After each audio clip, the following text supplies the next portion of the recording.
Sounds Awesome. good. Away you go. We're all set. So yes, this is Nora Simpson. She's our new Dean of Professional and Part-Time Learning, and I'll let her tell you a little bit about herself. Thank you so much, Tully. I certainly don't have any intention of taking too long this evening. I know that we are starting a little bit late, and I want to make sure there's lots of time for Tully to cover all of the topics about online teaching that I'm sure you're all here for. But at the same time, I did want to take this opportunity to meet some of you because this is really my first opportunity to meet with our facilitator group. And I've just been very much looking forward to that. So I did think that I would take a little bit of time to tell you a little bit about myself and my background, and then also talk to you a little bit about what I've been up to since I joined PPL and some of the things that are sort of keeping us busy. So I will share with all of you that I think I'll start my little autobiography here in Durham region. So I'm a lawyer by profession. And as I finished my law degree, I was determined to do social justice work and work in the community. So I decided what that was going to be for me was that I wanted to work in the legal clinic system. And as a brand new lawyer, just finishing my articles, the job that I landed was at the Durham Community Legal Clinic. And that was about 15 years ago. So I grew up in London, Ontario. I've lived in other parts of Ontario. I went to school in Nova Scotia. But I did spend 2 years working at the Durham Community Legal Clinic, which was sort of my introduction to Durham. And then because of other aspects going on in my life and with my, who was then my boyfriend and is now my husband, I moved away from Durham. And I honestly, truly didn't think that I would find my way back to Durham. So I feel like it's very just kind of meant to be that here I am again and very happy to be back. But in the interim, after leaving Durham, I have spent the last 15 years in the Ontario college system doing all kinds of wonderful things. I started my Ontario college system career at Lambton College in Sarnia, Ontario. And that is where I did my teaching. So I am a lawyer, as I mentioned, and I was hired there to develop a diploma for law clerks. And I also did a lot of teaching in the Faculty of Business at the time, in specifically the postgraduate program in human resources. And so I know that is a program that we offer, and some of you may teach in that program. I taught the negotiation and mediation. That was sort of my favorite course that I love to teach the most. So I did that for a while. And then my next stop in the college system was at Mohawk College. And that is where I was introduced to what we then would have referred to as continuing education. So for 1 year, I worked essentially as a program manager at Mohawk College in their continuing education department. And the portfolio of programs that I held was in justice and community services.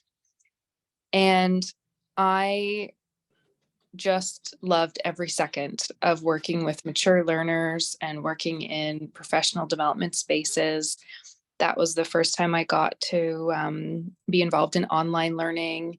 Hybrid course development was a big focus then. This was still quite some time ago when hybrid courses were still sort of new.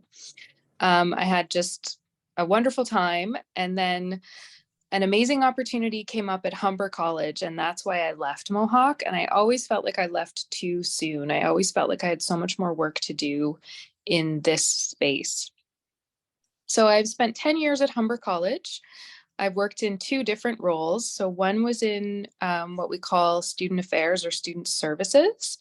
And I coordinated or led the department that supported students with disabilities and worked with faculty to come up with appropriate accommodations for students with disabilities. So I led a phenomenal team, and I did that work, which really tied into my legal background in terms of human rights legislation and accommodation. But then I decided that I wanted to get back to the academic side of the house, that's where I started. That's where, it all started with my teaching and my love of students and my love of curriculum and my love of wanting to see our students succeed, right? And transforming lives, which I know sounds sort of dramatic, but you as facilitators and faculty members, I think you know exactly what I mean, right? The magic of the college system is in curriculum and teaching. So for the past 5 years, I held the position at Humber College as an associate dean, and my programs, again, were in justice and human services. So things like social service worker, addictions and mental health, lots of justice-related programs, lots of degree programs, a very solid mix of diplomas, degrees, certificates, graduate certificates, micro-credentials, all of it. So it was a busy 5 years for sure. In my sort of last year at Humber, I came to the realization that what I really wanted to do was to get back to this space of professional and part-time learning. And so in my last year at Humber, I took on an additional associate dean portfolio in part-time learning to sort of get back into that space. And so I'm so pleased to have succeeded in my goal, essentially, of being able to come back to this world. I've been at Durham just since the end of February, getting to know the programs and the different portfolios, and of course, all the team members, trying to understand sort of the model as it has been, and working with the team to try to determine and figure out what we think the model will be in the next, 5 to 10 years. This is a rapidly changing space, right? There's so much innovation, there's so much excitement, there's so much new technology, there's so many new ways of delivering things post-pandemic. It was an exciting space before the pandemic, so it's even more exciting now. So I'm just really looking forward to doing all kinds of incredible work with the team and with all of you. The last couple of things I'll say is just in terms of what we're focusing on. And so we are certainly focusing on trying to determine what our strategies are going to be and where we think there's opportunity for some new programming and some new curriculum development. But I'd also say that we're focused on some things that maybe seem a little bit less shiny, but are so critical.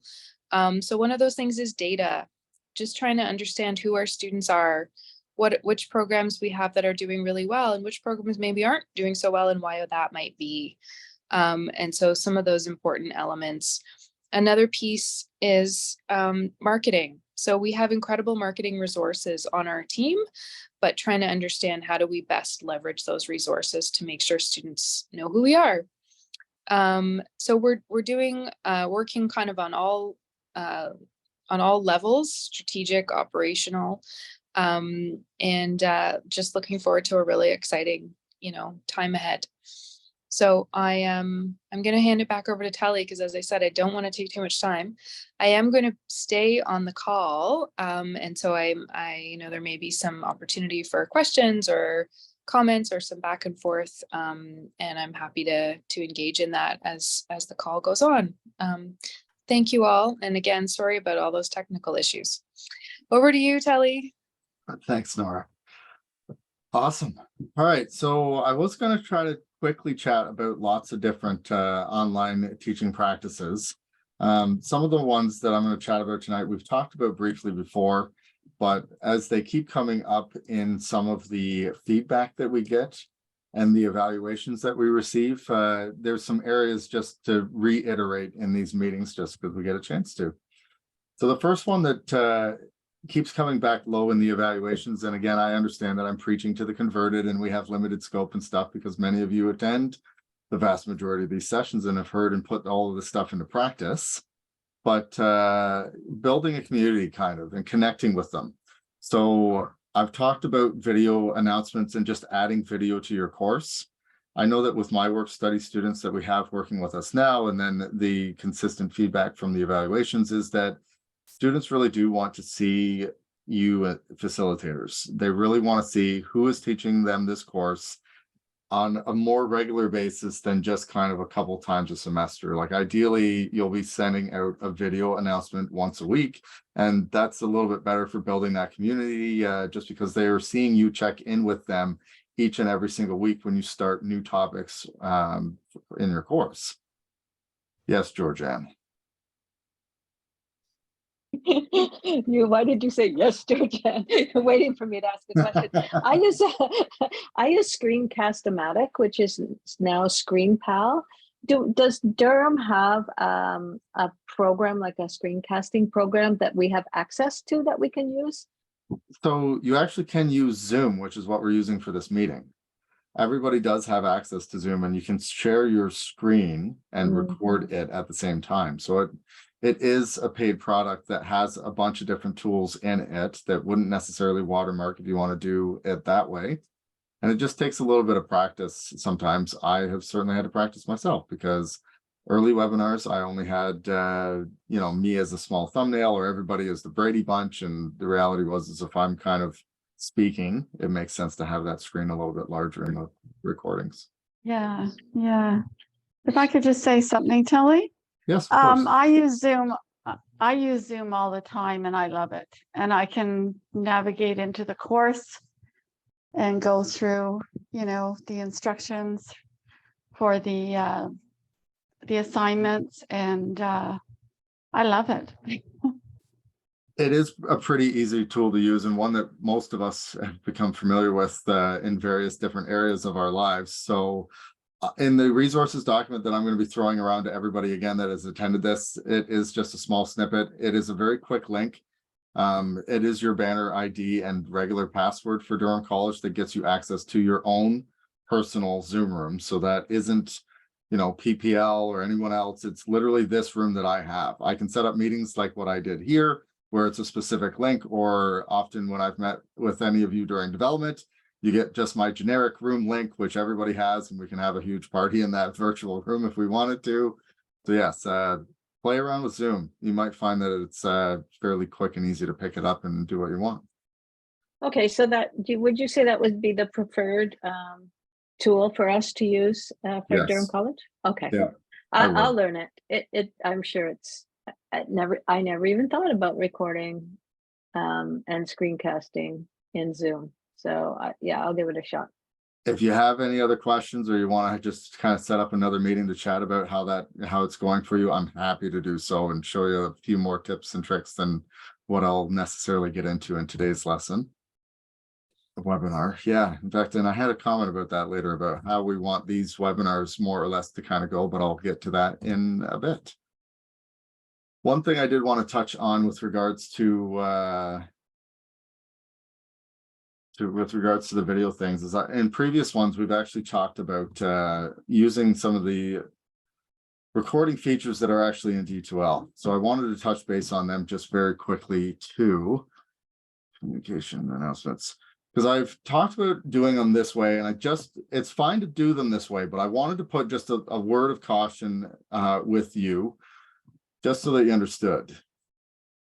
Institutions like Durham College and their DC Connect instance of D2L, Ontario Learn is effectively its own institution. So depending on the way that the institution that you work for, and I know that it's always Durham College, but because we use two different LMSs that are set up very differently in their, certainly unique, it helps to know that in DC Connect, there are shared resources that can happen, and same goes for Ontario Learn. I've been working with Ontario Learn to try to reduce the media repository, because what was happening when people were actually recording audio or recording video using these D2L tools is that D2L would store those where they wanted, and often inside of a institutional media repository. So that's not a problem if you're working in DC Connect, because it's just Durham College. But over in Ontario Learn, it's not just Durham College, it's every other college in the province. And we were starting to find that people that were using this to do assessment feedback for their classes was available to other users, not just at Durham College, but across Ontario. So I can't find it right now, but there are still ghosts in the machines and ways that you are able to find those shared repositories. It would depend on the role the person at the institution has, but I just wanted to let you as facilitators know about that. And that's another reason why sometimes Zoom may be a little bit better to use at times if you feel you're ready and able. It's not as quick and convenient necessarily all the times as just clicking this button inside D2L. But until we really know for sure that we have that locked down, it's possible that if you do student feedback, other people may have access. So just be aware. Yeah. So Georgianne, yours actually did come up in our searches and stuff in other people and in other courses. And it's not a reflection of you as a teacher. It's the reflection of the way that the actual Ontario Learn set it up. Because remember, we had a third party Ambunet that was controlling all of the IT for this. And it's easiest for them if they have it as one institution, Ontario Learn, when they have to start compartmentalizing stuff. That could be part of the reason why they're not renewing the contract with us, is because I started asking questions like that. Couple questions on that topic, which are probably going to be good timing. What's up, Georgianne? You can go first. Holy moly. Okay, so that's quite disturbing. Not that my feedback has, I mean, it's private, right? Yep. I mean, I was assuming it was private. So, and not that there's anything that shouldn't be transparent in the feedback to anybody, you know, that would have access to that. But so are you suggesting we should suspend that practice? Wow.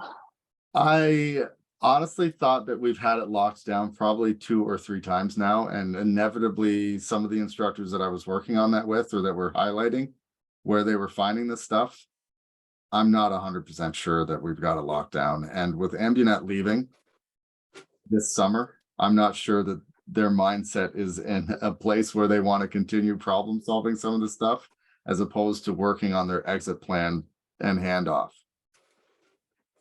Wow. So whoever Okay. the new provider is something that we'll have to continue working on that with. But yeah, it's too bad because students love the voice feedback, right? They love I agree. it. And it's, you know, yeah. We've got it locked down pretty good. It's very, like, the last time we found it was honestly down a very crazy rabbit hole. It is not easy and vast. Like, if nobody on the call has ever actually seen this stuff, it kind of goes to show you how unique of a way of finding this it had to be in order for someone else to see it. I'm just letting you know that it's possible. You can still do it. Just, I wanted people on the call to be aware. I didn't really want to scare everybody, but I realized that sharing student data certainly has, or yeah, has the ability to do that. So that's why I wanted to communicate it. Linda, you had your hand up for a bit there as well. Well, yes, actually, Georgianne had the exact same question that I had, but just to go back for 1 second, back to your Zoom and your kind of weekly Zoom screen capture shout outs. Does Zoom create a transcript too? Do we meet like accessibilities when we use Zoom? Not, there are other ways of meeting the accommodations required if you need it to. There are extensions that I'm happy to provide you, all facilitators and their students, that are in every single browser. So even if your video Zoom doesn't have closed captioning, those browser extensions, and your students have to access the course through a browser, provide closed captioning on any video, any audio that is playing through their computer. So accessibility is a moot point. So I could use it, screen capture, and be confident that I'm meeting accessibility standards. Yes. Okay, awesome. Thank you. you. If you ever have that concern or deeper concern that a student has identified of accommodations in your course, if they have any concerns about that, reach out to me. I'm happy to share those extensions with them. SALS, any academic office would also be able to provide those suggestions to ensure that we are meeting accommodations. Okay, thank you. I didn't realize, I've kind of used Prezi in the past and created my little Prezi presentations that I've done transcripts for I'm kind of one of those people that have to make sure that accessibility is always there, but this is a great alternative. So, or another, not an alternative, but another thing in my toolkit. So great, thank you. Absolutely. In fact, I was just trying to remember what that extension was. CC extension. Chrome. It's honestly called something different. Live caption is what it's called for Chrome. Firefox has one as well. I can't remember off the top of my head the CC extension for Firefox.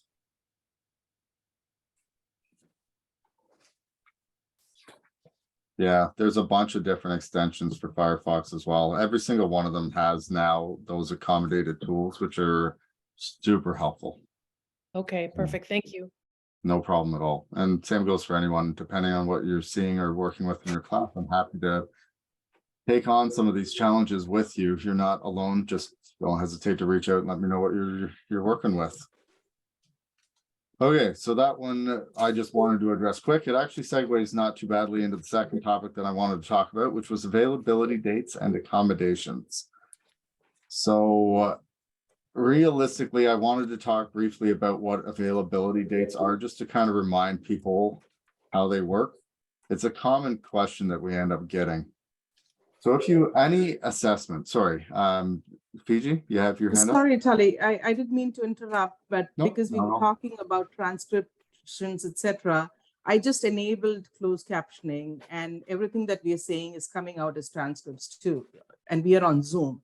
So pretty much it will be the same that will happen even when we are doing a recording for a class, right? So as long as we enable it, it should be there. Yep.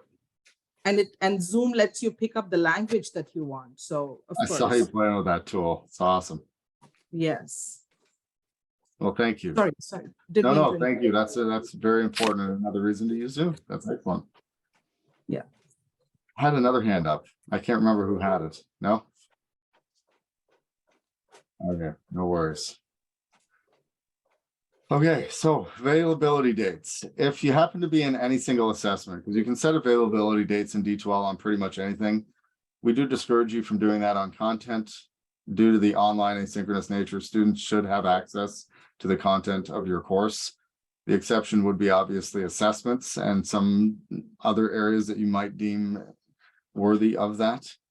For any assessment and the assessment tools, when you happen to be editing that assessment, there would be a restrictions tab, or now in the updated version. And again, it depends on which one you're using. D2L is kind of rolled out now almost in full. The assessment tool, assignment tool that you happen to be seeing me using right now, the old one had a restrictions tab, which was where the availability dates and conditions would be.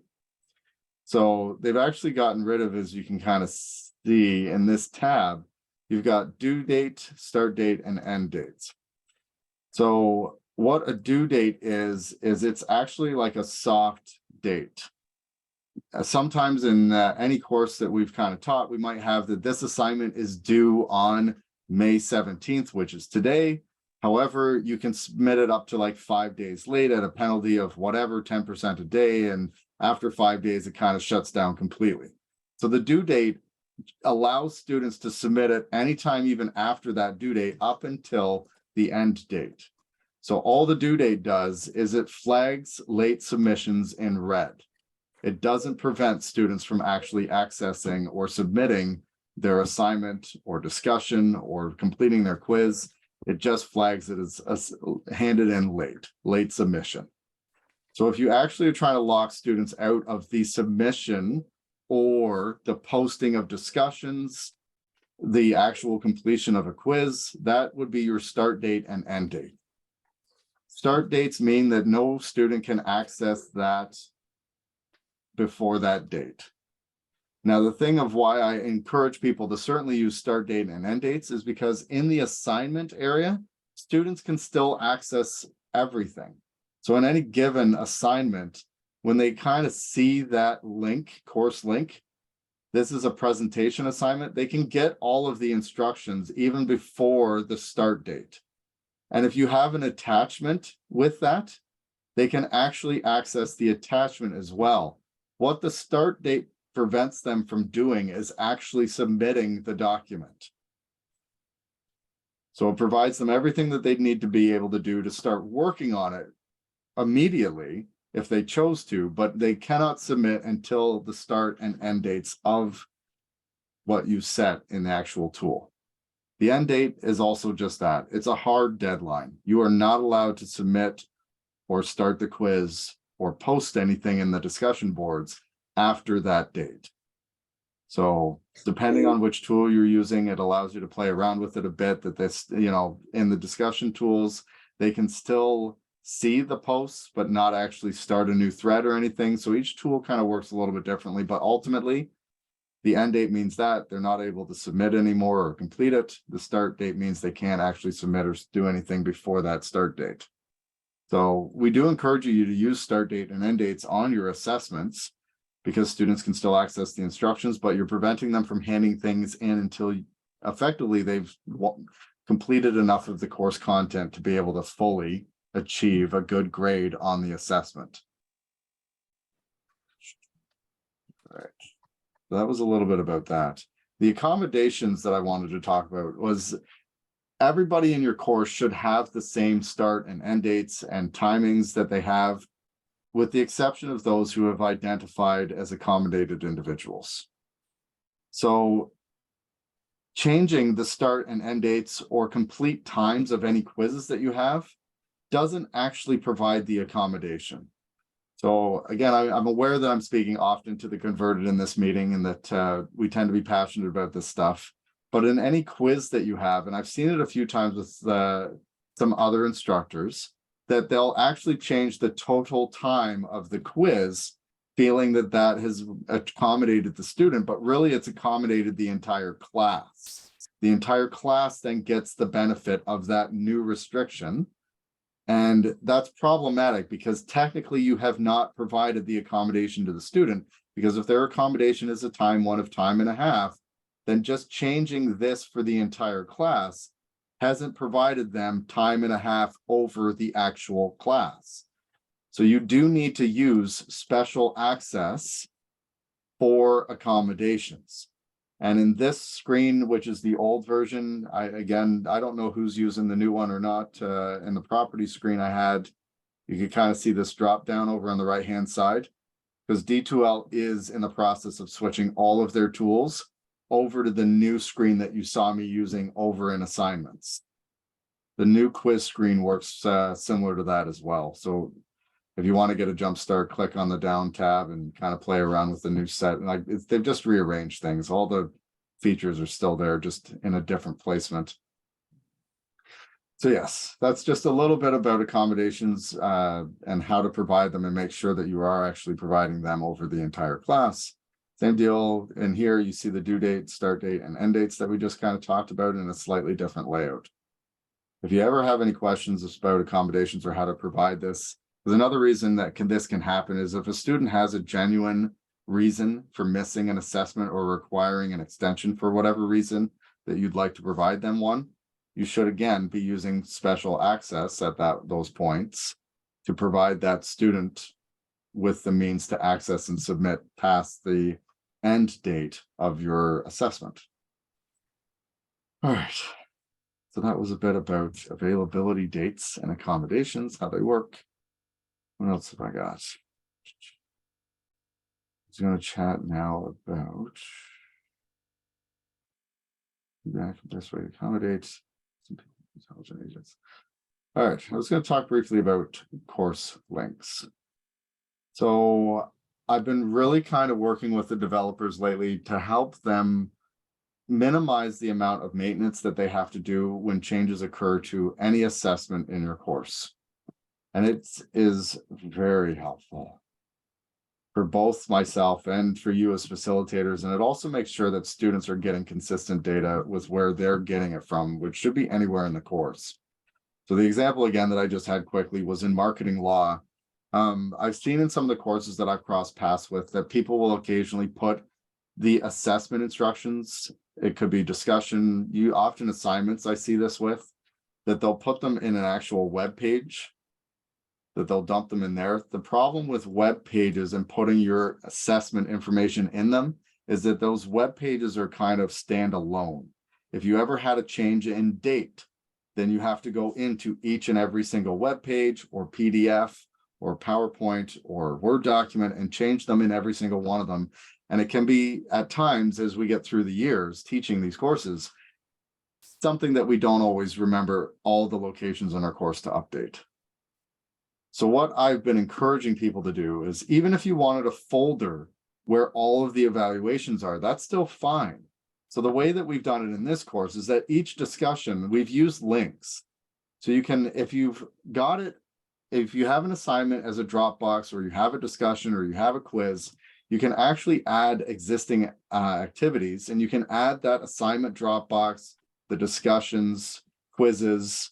And if you update anything, including availability dates in any one location, it will update it in the tool and every other course link that happens to exist in the course. So my example was, we put most of them in this folder called course schedule and evaluations. But if we went to any given week, we'd end up seeing that exact same course link for discussion board 1. And if you changed any of the actual assessment instructions and update it, it updates it in every single area of the course. And I'm in week 2, but if I went back to course schedule and evaluations, you can see there it is right there that I've written my name Tully, and it's automatically updated everywhere. It helps students to put in these course links so that they have access, again, often immediately. They can't submit, they can't access quizzes, but they get the instructions of what it is you want them to do, because same as us who have full-time jobs, often families, it's a lot to kind of plan through an entire semester, and your students are in the same boat. So providing them consistent data all over the course and access to the instructions is very, very helpful for them to plan out their semesters.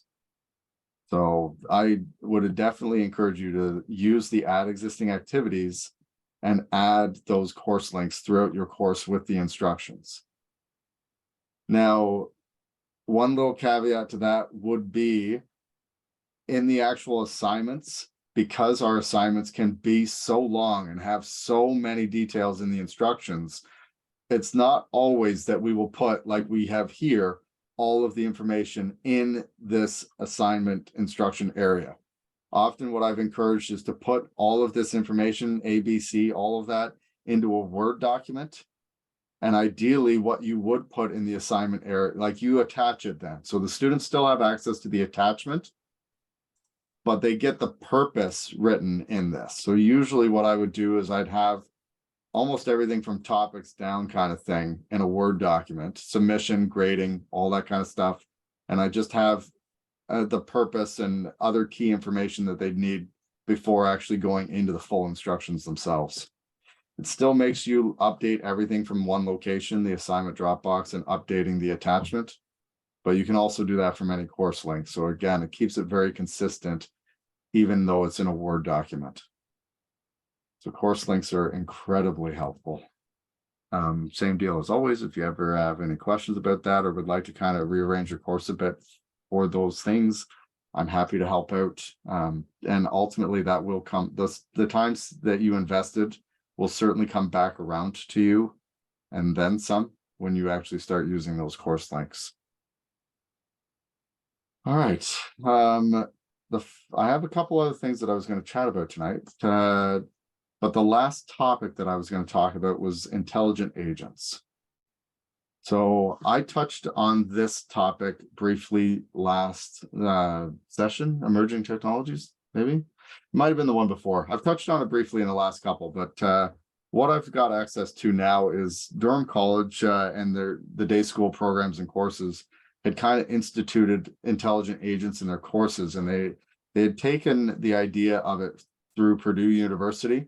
I talked about the PASS program and effectively sending automated messages at certain intervals in your course to students who are, there's 3 different levels. I'll just kind of show you the PASS program briefly. And we are going to start working on it to accommodate it for Ontario Learn, Because what I was going to show you now is more specific to Durham College. So I'm going to be getting this module in a manner that can be over in an Ontario Learn course and that can be shared with all of you. Because the PASS program is effectively just a performance alert and support system. It just means that at several points in the semester, usually weeks 5, 7, and 9, I think is what they had it. It will send them one of 3 automated messages, depending on the grades that you currently have, that they have in the course. So if they have a grade of 50% of lower, they kind of have some resources to encourage the student to use them in order to kind of raise their grade a little bit, or seek out resources that will help them raise their grade, or at least connect with you as the instructor. And ideally, it's about student retention, that we want our students to graduate. We want to see them do well. And it can be taxing on us at times, which is why automating and using intelligent agents to streamline this process is very helpful for us as online instructors. So yes, they get one email if it's 50%, a different type of email if they're between 50 and 60, and if they're 61 or higher, it just kind of provides them some reinforcement that they're actually doing well in the course and that they need to keep it up. So talks about some of the benefits both to your students and to you, similar to what I've just kind of mentioned now. In other screens that are in this, it actually even provides what the emails are and look like. Let's see how quickly it loads.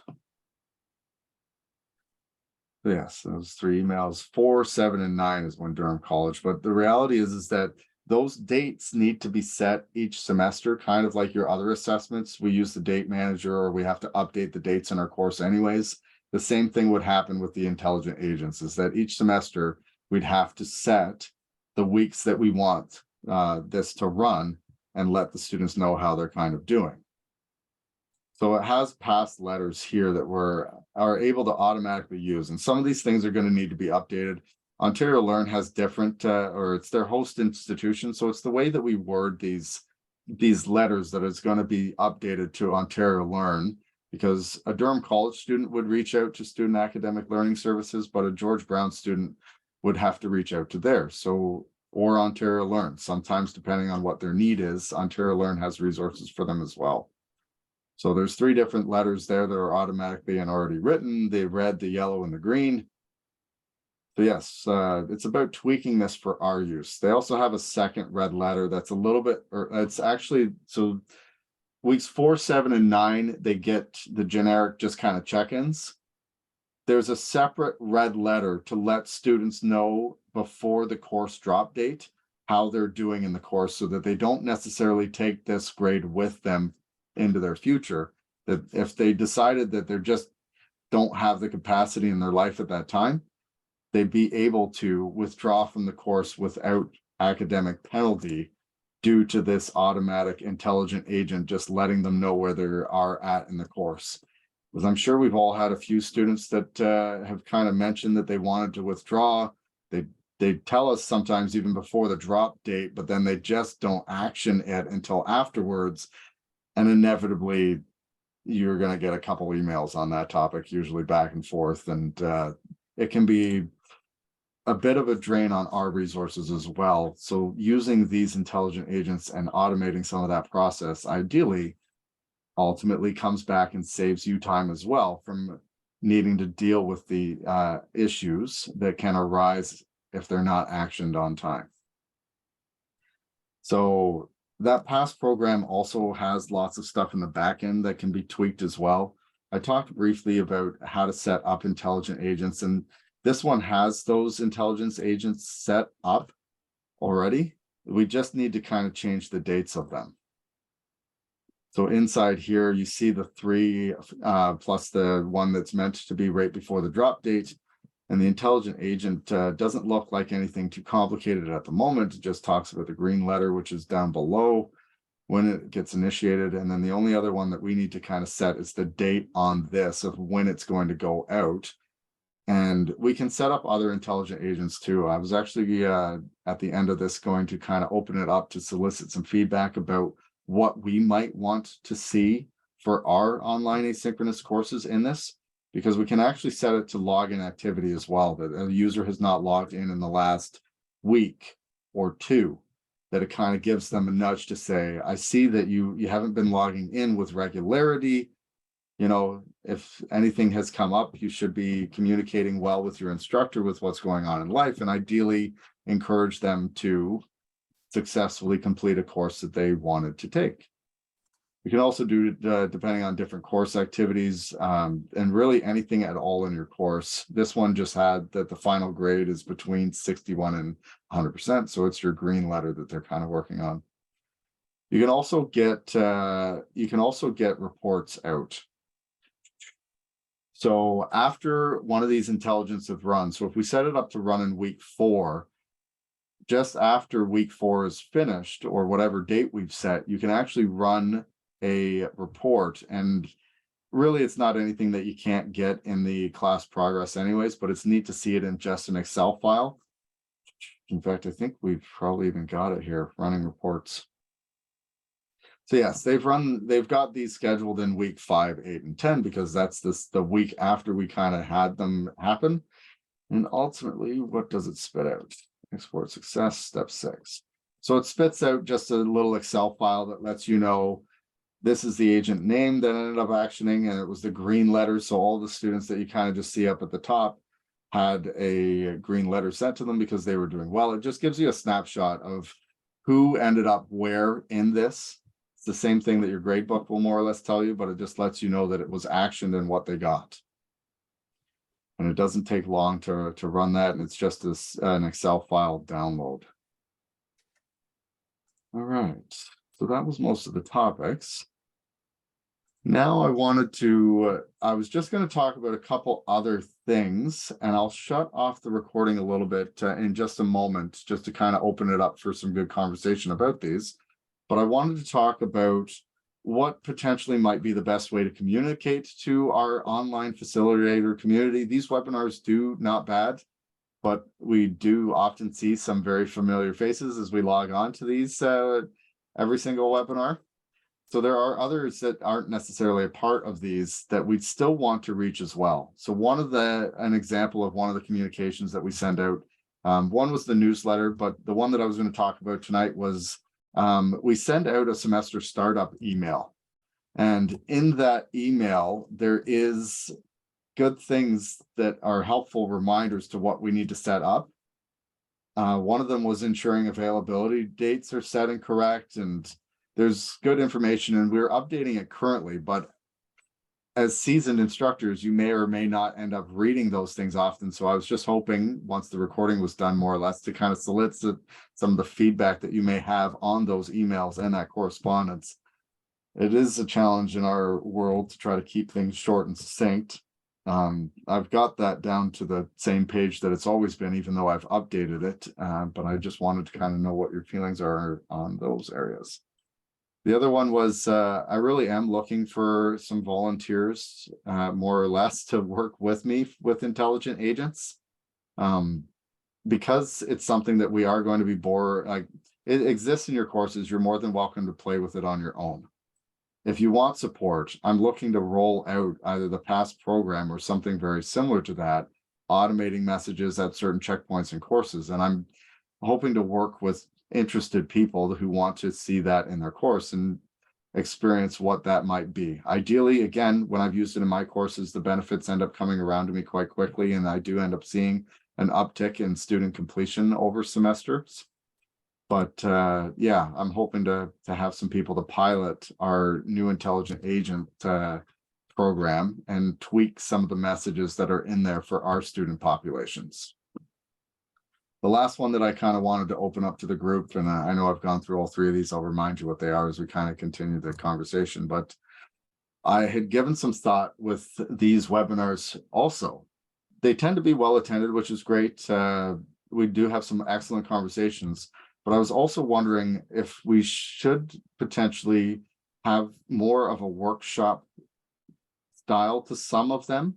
It doesn't have to be all of them. Our emerging technologies and our chat about artificial intelligence last week could be a bit of a workshop, but ideally that's more of a conversation, which is what we had. A workshop that I'm thinking about is, I've talked about intelligent agents tonight, and if I was to take the group through how to set up step by step their first intelligent agents that would kind of be teaching this entire group slowly over the course of one of our webinars, how to actually set that up and give you experience in a safe environment with peers and myself as people to rely on for additional support as needed. But by the end of that workshop, everybody would have a functioning intelligent agent in their course and be able to kind of pilot those kind of things. So those were a couple of the things that I just wanted to kind of hear some of your feedback on now that I've wrapped up the webinar. So at this point, if nobody has anything that they want to say on the recording, I was going to shut it down. So I'll just pause for a moment. Did anybody want to put their hand up and say anything during the recordings? All right, so we'll shut her down then. Stop audio. Captions, screen shares, videos.